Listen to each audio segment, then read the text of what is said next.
ఆంధ్రప్రదేశ్ ముఖ్యమంత్రి నారా చంద్రబాబు నాయుడు గారు గత 2-3 రోజుల క్రితం ఒక కీలకమైన ప్రకటన చేశారు. మన రాష్ట్రంలో పండించే బియ్యం తినడానికి పనికిరావు, అమ్ముకోవడానికి కూడా పనికిరావు అని ఆయన ప్రకటన చేశారు. ఒక రాష్ట్ర ముఖ్యమంత్రి ఇట్లాంటి ప్రకటన చేస్తే వ్యాపారస్తులు ఎలా వస్తారు? పక్క రాష్ట్రాల నుంచి వ్యాపారస్తులు రావాలి, ధాన్యం కొనుగోలు చేయాలి. చేయకపోతే ముఖ్యమంత్రి ఈ అమ్మడానికి పనికిరావు అని చెప్తే వాళ్ళు ఎలా వస్తారు? ఎందుకు కొనుగోలు చేస్తారు మన బియ్యాన్ని? కొనుగోలు చేయకపోతే రైతులు ధాన్యం పండించిన రైతులు ఏమైపోవాలి? చంద్రబాబు నాయుడికి మొదటి నుంచి కూడా వ్యవసాయ రంగం మీద చాలా వ్యతిరేకత ఉంది. ఆయనకి వ్యవసాయం దండగా అనే చెప్పారు. కంప్యూటర్లు పట్టుకోండి అని చెప్పారు. కంప్యూటర్లు పట్టుకోవాలి, భూములు ఆయన తీసుకుంటాడు. ముఖ్యమంత్రి అవగానే ఆయన రైతుల నుంచి భూములు తీసుకుంటాడు, పారిశ్రామికవేత్తలకు ఇస్తాడు. ఇప్పుడు వరి మనకి పనికిరాదు అని చెప్తున్నాడు. వరి పనికి రాకపోతే కృష్ణా డెల్టా ఎలా ఏర్పడింది? గోదావరి డెల్టా ఎలా ఏర్పడింది? వరి తినని బ్రిటిష్ వాళ్ళు సర్ ఆర్థర్ కాటన్ వరి పండించడం కోసమని ప్రకాశం బ్యారేజీ, ధవళేశ్వరం బ్యారేజీ ఎలా కట్టించాడు? ఎందుకు కట్టించాడు? ఇది ఇక్కడ పండించే పంట.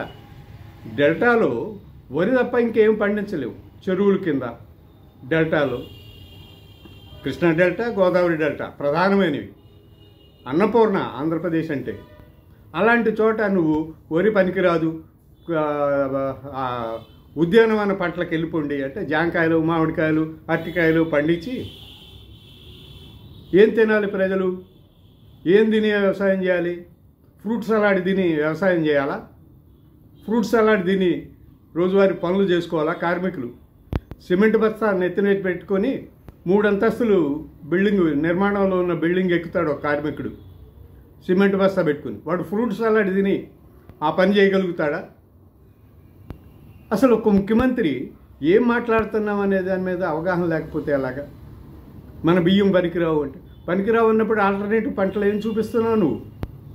ఫ్రూట్స్, జామకాయలు, బొప్పాయికాయలు. బొప్పాయి రైతులకి ధరలు వచ్చాయా ఈ సంవత్సరం? బొప్పాయి రైతులు రోడ్ల మీద పడేలా బొప్పాయికాయలు? మరి వాటిని కూడా ప్రోత్సహించలేదు కదా ప్రభుత్వం. ఎలా సమర్థించుకోగలుగుతుంది? గతంలో ఆయన చంద్రబాబు నాయుడు గారు వ్యవసాయం దండగా అని చెప్పేశాడు, అంతే. వైఎస్ రాజశేఖర రెడ్డి ముఖ్యమంత్రిగా ఉండగా రైతులకు ఉచిత విద్యుత్ ఇస్తానంటే బట్టలారేసుకోవడానికే పనికొస్తుంది తప్ప ఇంకెందుకు పనికిరావు అని హేళన చేశాడు. అలాంటి చంద్రబాబు నాయుడు ఇప్పుడు క్వాంటమ్ వ్యాలీ అని, కంప్యూటర్లు అని, సత్యానాదేళ్ళ అనుకుంటూ తిరుగుతూ రైతుల్ని మీరు పంటలు వేసుకోవద్దు, యూరియా వేయొద్దన్నాడు. వరికి యూరియా సప్లై చేయడంలో ప్రభుత్వం పూర్తిగా విఫలమైందని కలెక్టర్ల సమావేశంలో ఆయన ఒప్పుకొని బయటకు వచ్చి యూరియా వేయకండి, యూరియా వేసిన ధాన్యం తింటే క్యాన్సర్ వస్తుంది అని ఆయన స్టేట్మెంట్ ఇచ్చాడు. ఆ తర్వాత ఏమో అసలు మన ధాన్యం తినడానికి సరిపోదు, పనికిరాదు, అమ్ముకోవడానికి కూడా పనికిరాదు అని చెప్తున్నాడు. చాలా దేశాలకు మన దేశం నుంచి బియ్యం, మన రాష్ట్రం నుంచి కూడా చాలా ఇతర దేశాలకు ఎగుమతి అవుతూ ఉన్నాయి. ఇతర దేశాల వాళ్ళు మనం తిన్నట్టుగా అన్నం ఇంత కూర, కొద్దిగా కూర కలుపుకొని తినరు. మనం అన్నం ఎంత పెట్టుకుంటామో వాళ్ళు కూర అంత పెట్టుకుంటారు. మనం కూర ఎంత పెట్టుకుంటామో వాళ్ళు అన్నం అంత పెట్టుకుంటారు. ఆ కొద్దిగా అన్నంతో ఆ కూర అంతా తినేస్తారు. ఇలాంటి దేశాలు అనేకం ఉన్నాయి. అయితే వాళ్ళకి బియ్యం పండించడం రాకపోవడం వల్ల, బియ్యం పండించే భూములు అనువైనవి లేకపోవడం వల్ల వాళ్ళు భారతదేశం నుంచి దిగుమతి అయ్యే బియ్యం మీద ఆధారపడి ఉన్నారు. ఈవెన్ చైనా వాళ్ళు కూడా అన్నం కొద్దిగా తింటారు. చాలా దేశాల వాళ్ళు కొద్దిగా అన్నం, ఎక్కువ కూరలు తింటారు. అలాంటి వాళ్ళకి మన బియ్యం ఎగుమతి అవుతుంది. అలాంటి ఎగుమతులను ప్రోత్సహించకుండా ఈ కొనడానికి కూడా పనికిరావు అని ముఖ్యమంత్రి స్థాయిలో ఉండి చెప్తే వ్యాపారులు ఎలా వస్తారు? ఎందుకు వస్తారు? ఇది అర్థం కాదా? 40 ఏళ్ల రాజకీయ అనుభవం కదా, 15 ఏళ్ళు ముఖ్యమంత్రిగా పనిచేస్తున్నావు కదా. ఒక ముఖ్యమంత్రి స్థాయిలో ఉండి మన రైతులకి సహకరించాల్సిన అవకాశం ఉండి ఎందుకు ఇట్లాంటి అబద్ధాలు ప్రచారం చేస్తున్నారు నాకైతే అర్థం కావడం లేదు.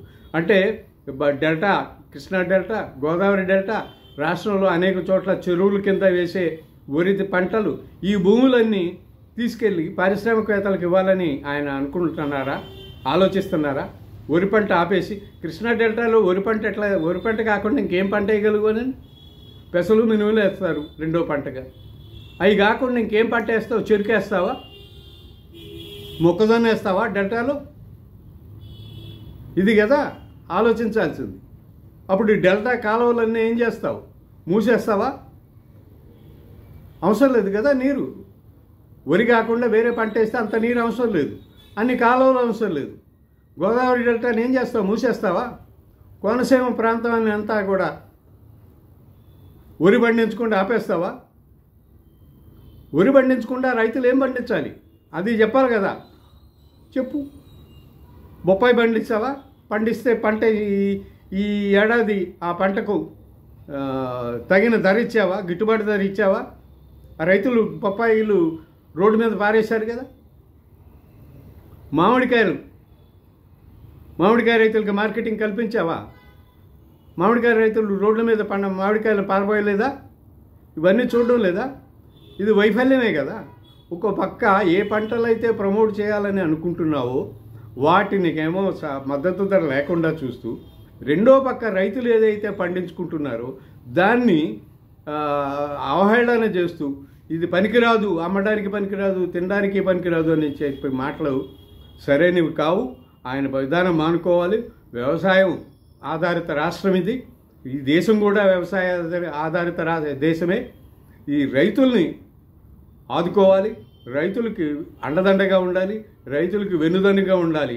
అలాంటి ప్రభుత్వాలే ఉండాలి తప్ప ఇట్లా ఈ పంట పనికిరాదు, ఆ రైతు యూరియా వాడకూడదు, ఈ పంట కొనరు ఎవరు అని ఒక ముఖ్యమంత్రి స్థాయిలో ఉన్న వ్యక్తి మాట్లాడడం అయితే సరికాదు.